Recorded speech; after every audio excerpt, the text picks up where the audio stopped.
Everybody, this is Valerie Van Boeven. I'm a registered nurse, and today on the Approved Senior Network TV episode, we are going to talk about depression in older adults. This episode is sponsored by Independent Home Care LLC of Cranford, New Jersey.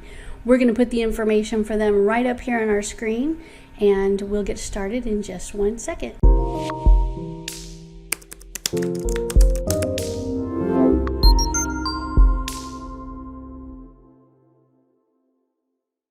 The first thing we should know about depression in older adults is that it's not normal, and it's not a normal part of the aging process.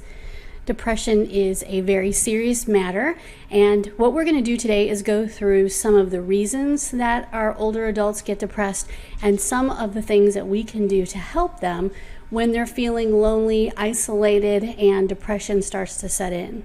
So that is the goal for today, is to help everybody understand what depression in older adults is, what it can be caused by, and how we can help overcome those feelings of isolation and loneliness. So we're going to talk today about depression in older adults, causes and solutions. And again, this is brought to you by Approved Senior Network TV and Independent Home Care LLC, providing home care services located in Cranford, New Jersey. If you are considering home care and you live in that area, you can call them at 908-603-6277. So as I mentioned earlier, depression is not normal. Important life changes that happen as we get older may cause feelings of uneasiness, stress, and sadness. For instance, the death of a loved one, a spouse, moving from a work into a retirement situation, or dealing with serious illness can leave people feeling sad or anxious. After a period of adjustment, many older adults regain their emotional balance, but others do not and may develop depression. So we're going to go ahead and give the information for the 24-hour National Suicide Prevention Lifeline. If you feel like you're depressed and you need help, you should talk to someone. If you're thinking about harming yourself, tell someone who can help immediately. Don't isolate yourself. Call your doctor, call 911, or go to a hospital emergency room to get immediate help, or ask a friend or family member to help you.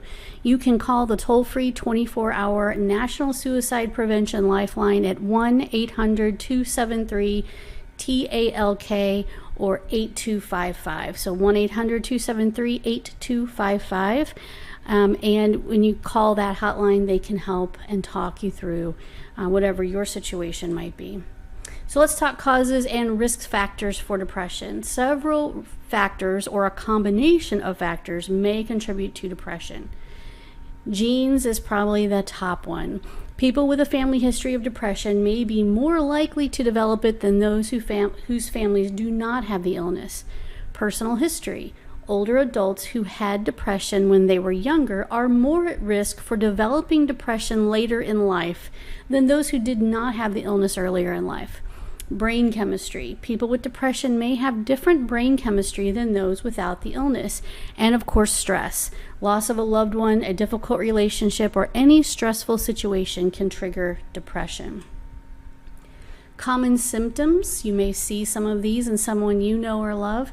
Persistent, sad, anxious, or empty mood. Feelings of hopelessness, guilt, worthlessness, or helplessness. Irritability, restlessness, or having trouble sitting still.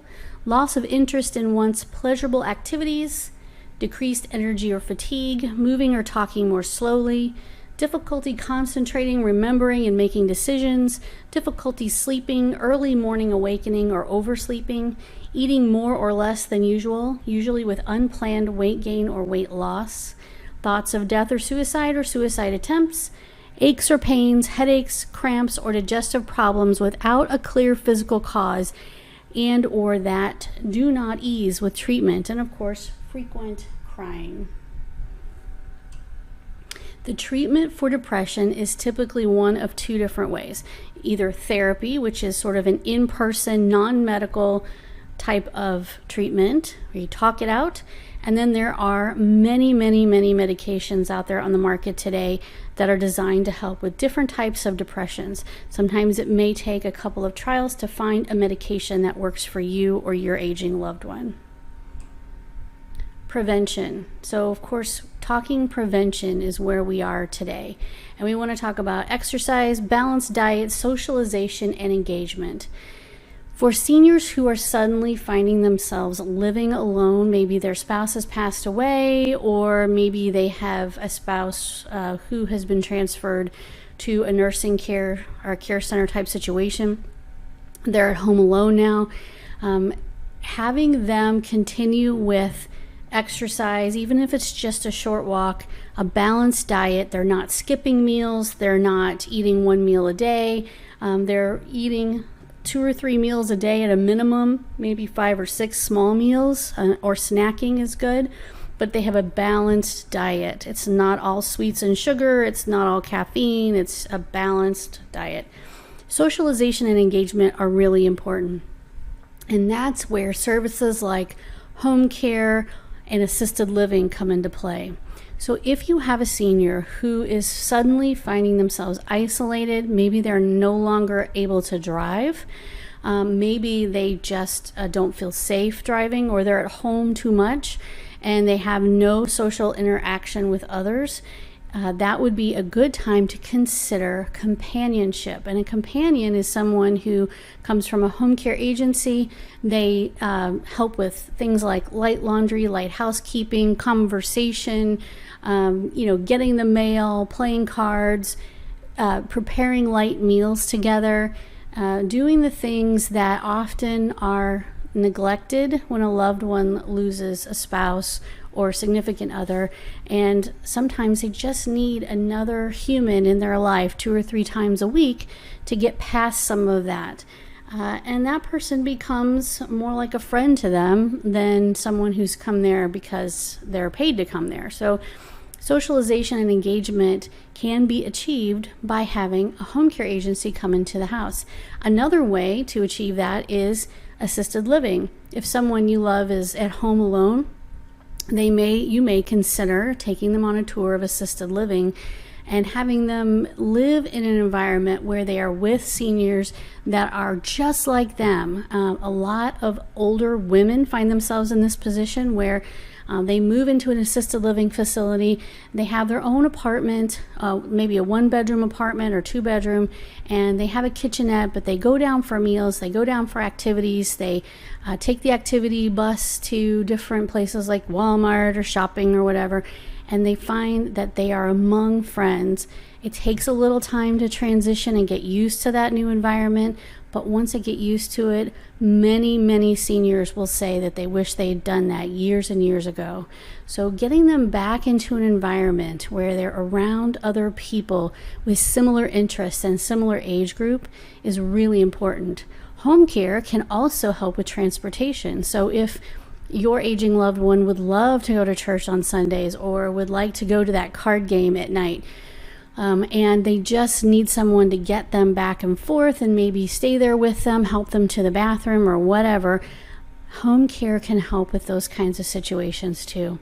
So exercise, even if it's just a walk, we're not talking about CrossFit. Exercise, a balanced diet, socialization, and engagement can really help prevent a senior from going down that rabbit hole of depression.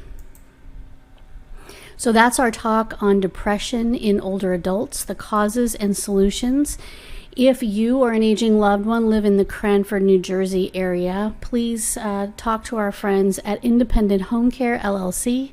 Home care you can trust at 908-603-6277. And if you don't live in the Cranford area and you need some help or assistance with an aging loved one, go to ApprovedSeniorNetwork.com and you can search for care in your local area. Thanks so much, and we will talk to you again next Thursday at 3 p.m. Eastern, 2 p.m. Central, 12 noon Pacific time on Approved Senior Network. Thanks, everybody. Bye-bye.